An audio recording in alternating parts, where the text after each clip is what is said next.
Hello friends, स्वागत है आप सभी का मेरे यूट्यूब चैनल पेनिसिया लाइव में। तो आज हम लोग तटीय मैदान या कोस्टल प्लेन्स के बारे में पढ़ेंगे। वीडियो स्टार्ट करने से पहले मैं आप सभी को बता दूं कि ये जो वीडियो है ये SSC, GD, CGL, CHSL, MTS, CPO तथा अन्य सभी वनडे एग्जाम्स जैसे कि Delhi police constable, UP police constable, railway इत्यादि में जो जीके जीएस आती है उन सभी के लिए चैनल तथा हमारा ये जो वीडियो है ये बहुत ज़्यादा महत्वपूर्ण है। अतः आप हमसे जुड़ें और हमारे चैनल को सब्सक्राइब करें। चलिए वीडियो को स्टार्ट करते हैं।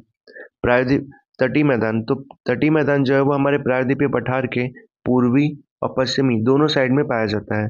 तो पूर्वी और पश्चिमी किनारों में संकीर्ण तटीय मैदानों के रूप में ये विस्तृत है।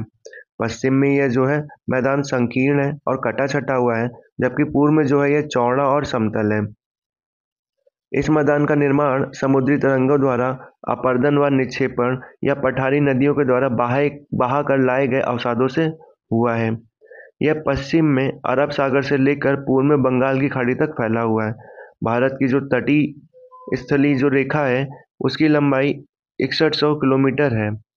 स्थिति और भू आकृतिक प्रक्रियाओं के आधार पर तटीय मैदानों को दो भागों में बांटा जा सकता है। पहला है पश्चिमी तटीय मैदान, दूसरा है पूर्वी तटीय मैदान। पश्चिमी तटीय मैदान, इसका फर्स्ट पॉइंट ये है, पश्चिमी तटीय मैदान पश्चिमी घाट तथा अरब सागर के मध्य स्थित एक संकीर्ण यानी पतला सा मैदान है जो उत्तर में कच्छ, जो कि कच्छ कहाँ पड़ता है, गुजरात, तो यानी कच्छ से लेकर के दक्षिण में कन्याकुमारी या केप कमोरिन तक फैला हुआ है। इसका सेकेंड पॉइंट है, गुजरात के मैदान को अगर छोड़ दिया जाए तो ये मैदान पूर्वी तटीय मैदान से कम चौड़ा है, ये आपको याद रखना है। इस मैदान की जो औसत चौड़ाई है वो 65 किलोमीटर, ये आपको याद रखना है। पश्चिम से पूर्व तक यानी 10 से 80 किलोमीटर लगभग ये चौड़ा है। इसकी अधिकतम जो चौड़ाई है गुजरात में है। गुजरात में कहाँ, नर्मदा एवं तापी नदी के मुहाने के समीप इसकी चौड़ाई जो है वो 80 किलोमीटर है। थर्ड पॉइंट है इसका, पश्चिमी तटीय मैदान जलमग्न तटीय मैदानों के उदाहरण है। ऐसा विश्वास है कि पौराणिक शहर द्वारका किसी समय में पश्चिमी तटीय के मुख्य भूमि पर स्थित था, जो अब पानी में डूबा हुआ है। इसको हम लोग कुछ फिगर से भी समझ सकते हैं। ये मेरा गुजरात का मैदान है, तटीय मैदान, और यहाँ से लेकर के ये दमन से लेकर के यहाँ तक जो मैदान है इसे कोंकण या महाराष्ट्र तट बोलते हैं। और यहाँ गोवा से लेकर के ये मंगलौर तक का जो पार्ट है इसे हम लोग कनारा तट या कन्नड़ तट या कर्नाटक तट के नाम से जानते हैं। और यहाँ जो मंगलौर से लेकर के कन्याकुमारी तक फैला हुआ है इसे हम लोग मालाबार तट के नाम से जानते हैं। उत्तर में गुजरात तट से लेकर दक्षिण में केरल तट तक की पश्चिमी तटीय मैदान को 4 भागों में बांटा जाता है, जो कि गुजरात का मैदान, कोंकण तट, कर्नाटक तट, मालाबार तट। तो गुजरात का जो मैदान है वो गुजरात के कच्छ के रण से लेकर के काठियावाड़ तक फैला हुआ है, तो ये आपको पॉइंट याद रखना है। और जो कच्छ के रण का जो मैदान है वो समुद्री निक्षेपों से बना हुआ है। वहीं पर जो कोंकण तट है वो उत्तर में दमन से लेकर के दक्षिण में गाद तक फैला हुआ है, तो ये भी आपको याद रखना है। इसकी जो लंबाई है वो 530 किलोमीटर और जो चौड़ाई है वो 35 से 50 किलोमीटर है। कर्नाटक तट है, उसकी जो लंबाई है वो 525 किलोमीटर है और जिसकी औसत चौड़ाई है वो 8 से 24 किलोमीटर है, जो उत्तर में गोवा से लेकर दक्षिण में मंगलुरु यानी कर्नाटक तक फैला हुआ है। मालाबार तट उत्तर में मंगलुरु से लेकर के दक्षिण में कन्याकुमारी यानी तमिलनाडु तक ये फैला हुआ है। ये आपको याद रखना है कहाँ से कहाँ तक। तो मालाबार तट मंगलुरु से दक्षिण में कन्याकुमारी तक, और इसकी जो लंबाई है वो 550 किलोमीटर और जो चौड़ाई है वो 20 से 100 किलोमीटर। इस तटीय भाग में अनेक लंबे एवं सक्रिय पश्च जल यानी ब्लैक वाटर पाए जाते हैं, जिन्हें केरल में कयाल एक प्रकार के लैगून कहा जाता है। तो ये आपको याद रखना है कि कयाल या लैगून किसे कहा जाता है, तो ब्लैक वाटर को कहा जाता है। कहाँ पर, केरल में।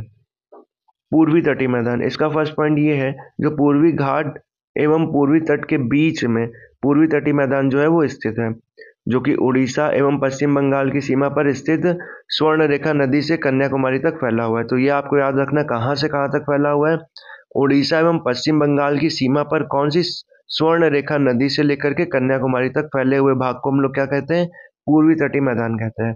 सेकेंड पॉइंट, पूर्वी तटीय मैदान के उत्तरी भाग को उत्तरी सरकार, मध्य भाग को गोलकुंडा तट तथा दक्षिणी भाग को कोरोमंडल तट के नाम से जाना जाता है। इसके 3 पार्ट हो गए, एक तरीके से आप ये समझ सकते हैं।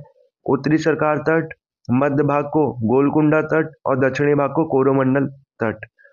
थर्ड पॉइंट है इसका, पश्चिमी तटीय मैदान की तुलना में पूर्वी तटीय मैदान क्या है, ज़्यादा अधिक चौड़ा है और उभरा हुआ है। इसकी जो ज़मीन है यहाँ की वो क्या है, समतल भी है।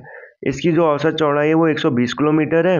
इस मैदान में पूर्व की ओर बहने वाली तथा बे ऑफ बंगाल में गिरने वाली नदियों के द्वारा डेल्टा का निर्माण किया जाता है, जो कि बहुत बड़े बड़े होते हैं। इसका नेक्स्ट पॉइंट है, इस मैदान में जो है चिल्का और पुलिकट दो बड़ी बड़ी लैगून झीलें भी हैं। चिल्का कहाँ पर पड़ती है, उड़ीसा में, और पुलिकट कहाँ पर पड़ती है, आंध्र प्रदेश एवं तमिलनाडु की सीमा पर। पूर्वी तटीय मैदान को वर्तमान में 3 लघु इकाइयों में विभक्त किया गया है। पहला है उत्कल मैदान। ये जो है ये कहाँ, उड़ीसा तट के सहारे 400 किलोमीटर की लंबाई में विस्तृत है। तो ये आपको याद रखना है, उत्कल तट मैदान की जो लंबाई है वो कितनी है, 400 किलोमीटर। महानदी डेल्टा क्षेत्र की जो चौड़ाई है वो कितनी है, 100 किलोमीटर है। नेक्स्ट है हमारा आंध्र मैदान। इसका विस्तार बेरहमपुर से पुलकिट झील के बीच में है। तो ये आपको याद रखना है, आंध्र मैदान जो है वो कहाँ से कहाँ तक फैला हुआ है, बेरहमपुर से पुलिकट झील तक। इसके निर्माण में कृष्णा एवं गोदावरी के डेल्टाओं का प्रमुख योगदान है। नेक्स्ट है हमारा तमिलनाडु मैदान। यह पुलिकट झील से कुमारी अंतरीप तक फैला हुआ है, जिसकी जो लंबाई है वो 675 किलोमीटर और जो चौड़ाई है वो 100 किलोमीटर है। तो ये आपको याद रखना कि जो तमिलनाडु मैदान है वो कहाँ से कहाँ तक है, पुलिकट झील से कुमारी अंतरीप तक, और इसकी जो लंबाई है वो कितनी है, 675 किलोमीटर। आंध्र प्रदेश और उड़ीसा के तटीय भाग में महेंद्रगिरी की पहाड़ियाँ स्थित हैं। भारत का जो औसत समुद्र तल वो कहाँ से नापा जाता है, चेन्नई तट से नापा जाता है। इसे हम लोग कुछ फिगर के माध्यम से भी समझ सकते हैं। ये जो मेरा पार्ट है ये बोला जाता है उत्तरी सरकार तट, और यहाँ से लेकर के यहाँ तक का जो पार्ट है वो बोला जाता है गोलकुंडा तट या आंध्र तट के नाम से जाना जाता है, और यहाँ से लेकर के जो यहाँ तक का पार्ट है उसे कोरोमंडल तट के नाम से जाना जाता है। आज की वीडियो में इतना ही। यदि आप हमें किसी प्रकार का सुझाव देना चाहते हैं तो हमें कमेंट के माध्यम से बता सकते हैं। धन्यवाद।